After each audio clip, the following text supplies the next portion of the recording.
A comienzos del siglo XX eran pocos los países en los que la medicina infantil tenía rango de ciencia. La mortandad entre los niños de pocos años alcanzaba proporciones de epidemia en algunas naciones. Ernesto Cofiño contribuyó de manera eficaz a que en Guatemala se diera un impulso decidido a la pediatría. Esta historia habla de un hombre que nació cuando terminaba el siglo pasado y que dedicó su dilatada vida a ayudar a los demás sin hacer distinciones de raza, credo o fortuna. Fue un hombre superior, extraordinario y fuera de lo común en nuestro medio. Siempre le tuvimos una gran admiración, algo así como un personaje de leyenda.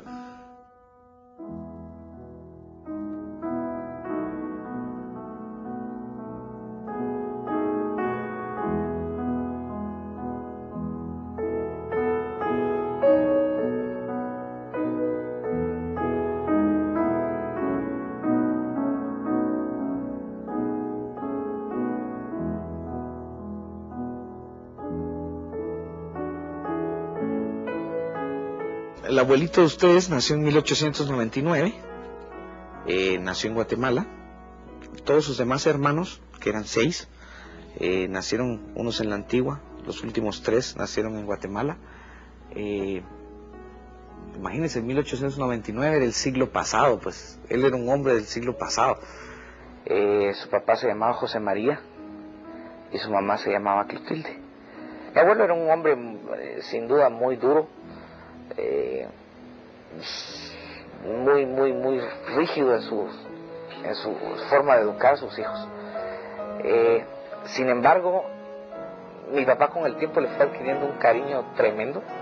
Su madre, una mujer que lo quería entrañablemente, una mujer que, pensando en una mujer de principios de este siglo, es decir, tomaba sus propias decisiones y se encaraba a una personalidad tan fuerte como la del abuelo, pues. Él se fue a estudiar a París, 1918. Eso, no habían aviones en ese tiempo. Ustedes no conciben lo que es viajar sin aviones. Se fue en barco a París. Estuvo allá estudiando 11 años, estudiando pediatría. Primero su medicina, después su doctorado en pediatría. ¿Y entonces cómo allá a otro lado si no tenía avión? Viajaban en barco, uno como el que tú tienes aquí, solo que mucho más grande, y llegaban a París. Llegué a París tras la Primera Guerra Mundial, que tan herido dejara al pueblo francés. Había la esperanza de que aquel vandalismo no volviera a repetirse. Solo fue una esperanza. Estudié medicina en la Sorbona. Ahí estuvo, 11 años, sacó su doctorado. Él se sometió 3 veces al examen. Aparentemente eran 700 candidatos para 70 lugares. Y en 2 ocasiones lo perdió, pues. Y entonces a la tercera lo ganó y fue interno en los hospitales de París. Ese era un honor enorme.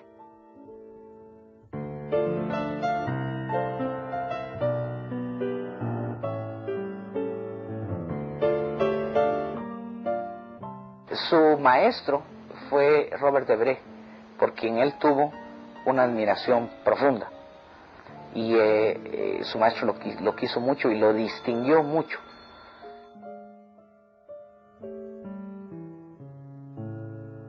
Se graduó brillantemente, obtuvo la medalla de plata de los hospitales de París y en 1929 regresó de Francia. El futuro era prometedor, pero las cosas no fueron tan fáciles como pensaba.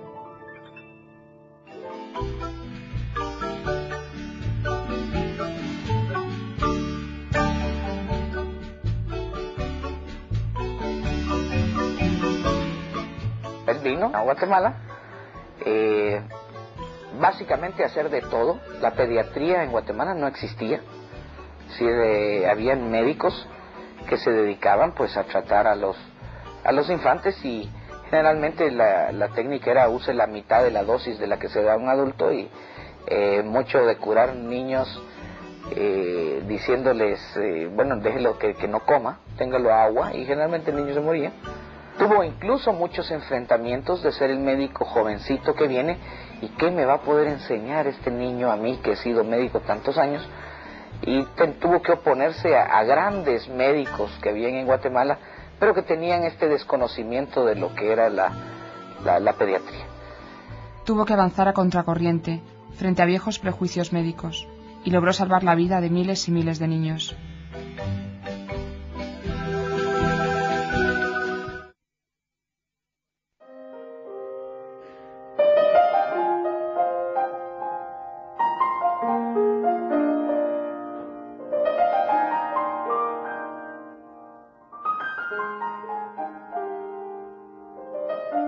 Un día, cuando estaba en la farmacia de su amigo Rafael Barnoya, vio pasar a una joven de 20 años. ¿Quién es?, preguntó. ¿No la conoces? Es Clemencia Samayoa. Clemencia Samayoa. ¿No me la podías presentar? Sí, dijo Rafael. ¿Pero por qué tienes tanto interés? Porque he tenido un presentimiento. Con esa muchacha me voy a casar.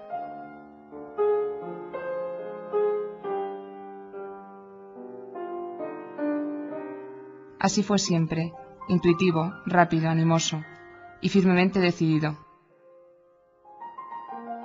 En la fiesta de Año Nuevo coincidieron otra vez. Al terminar el último baile le preguntó: ¿Cuándo nos volveremos a ver? En cualquier sitio, contestó Clemencia. Al azar nos hemos encontrado, y al azar nos volveremos a encontrar.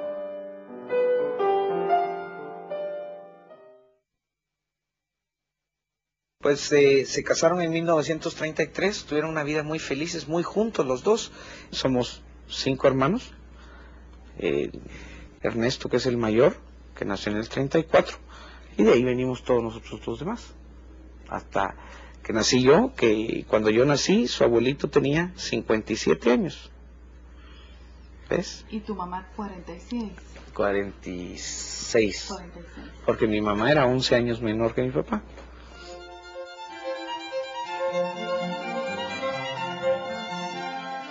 Fue siempre un hombre en constante superación, un pionero. Introdujo la pediatría en Guatemala. Fue jefe de clínica del Hospital de San Juan de Dios y director médico de la Sociedad Protectora del Niño. En 1942 fundó la colonia infantil para niños tuberculosos. A lo largo de 1945 dirigió la lucha nacional contra la tuberculosis. En 1946 creó la unidad rural de San Juan Zacatepéquez.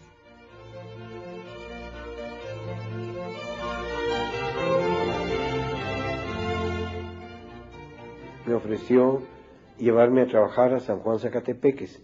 En San Juan Zacatepéquez el trabajo era en 2 sentidos.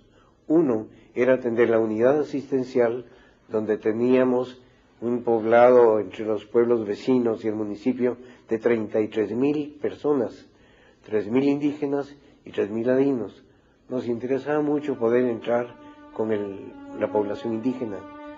Antes de la época de los antibióticos, los niños se morían 100%. Cuando los niños tuberculosos regresaban al hospital general, le decían: Sor Matilde, este chiquito por favor le dan pollito.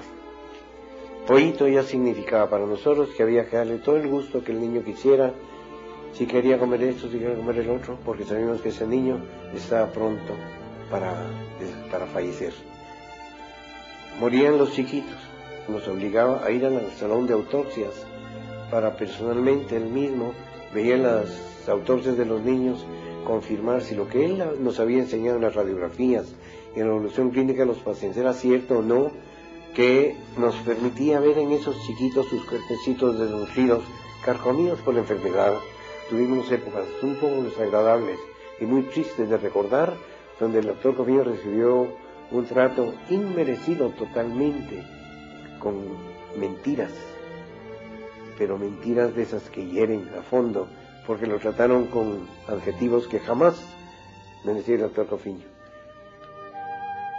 A mediados de julio de 1951, el director del antiguo hospicio de Guatemala amenazó con expulsar a todas las religiosas que atendían aquel centro.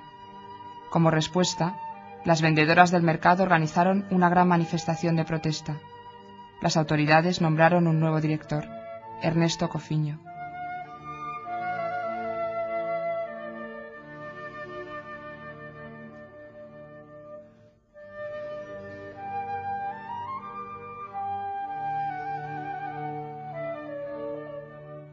Al llegar, Mi primer objetivo fue serenar los ánimos, poniendo en primer lugar el interés de los niños huérfanos. El estado del centro era lamentable.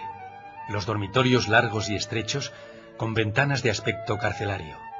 Comedores de ambiente tétrico. La vajilla de peltre y descascarada. Las niñeras tenían que bañar a los niños en una antigua tina incómoda. La cocina insuficiente. La pila anticuada y grasienta. Y para lavarse, aquellos 150 muchachos solo tenían 3 lavadores de granito, desportillados y sucios. Esta situación golpeó de tal manera su espíritu que empleó sus mejores energías en la puesta en marcha de un buen servicio pediátrico, de una casa cuna, el Nido, de un jardín de infancia, los Gorriones, y de una colonia de vacaciones, las Golondrinas. Organizó nuevos departamentos, cambió el sistema anticuado de los hospicios, creó hogares sustitutos, impulsó una escuela del hogar para las muchachas y modernizó los talleres.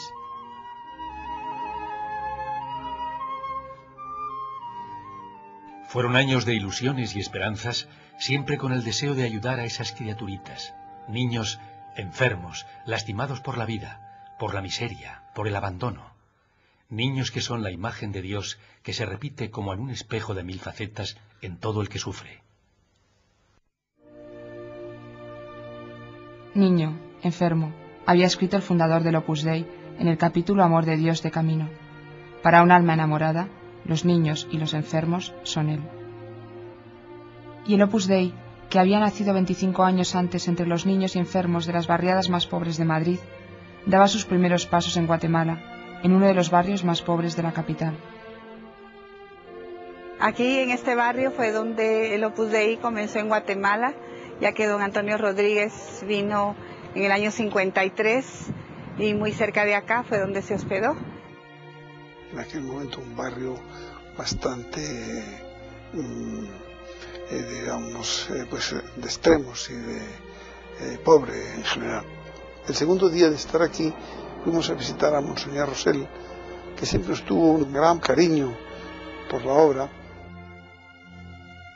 Ernesto Cofiño era muy amigo del arzobispo de Guatemala, Monseñor Rosell, que le propuso a finales de 1953. Doctor, el otro día me pidió usted un director espiritual. Aquí se lo presento. Poco tiempo después pidió la admisión en el Opus Dei y fue el primer miembro supernumerario de Centroamérica. Quiso el Señor que apareciera el Opus Dei. Una movilización de cristianos que supieran sacrificarse gustosos por los demás, que hicieran divinos los caminos humanos de la tierra, todos, santificando cualquier trabajo noble, cualquier trabajo limpio, cualquier quehacer terreno. Al acercarse a la obra Opus Dei, el doctor se dedicó completamente a la religión. Se superó tremendamente en su preparación, en sus conocimientos. Era hacer un viaje y lo primero que el doctor preguntaba era: ¿dónde está la iglesia? ¿A qué horas hay misa aquí? Pues lo primero que le era básico en él era su misa, su comunión y el acercarse a Dios cada vez más. Acercarse a Dios cada vez más. El espíritu del Opus Dei le ayudó a cultivar la oración y la penitencia y dar mayor dimensión sobrenatural a todo su quehacer profesional y social. Se esforzó por conocer e imitar la vida de Jesucristo y por difundir sus enseñanzas. Ese afán por dar a conocer a Cristo era inseparable del deseo de contribuir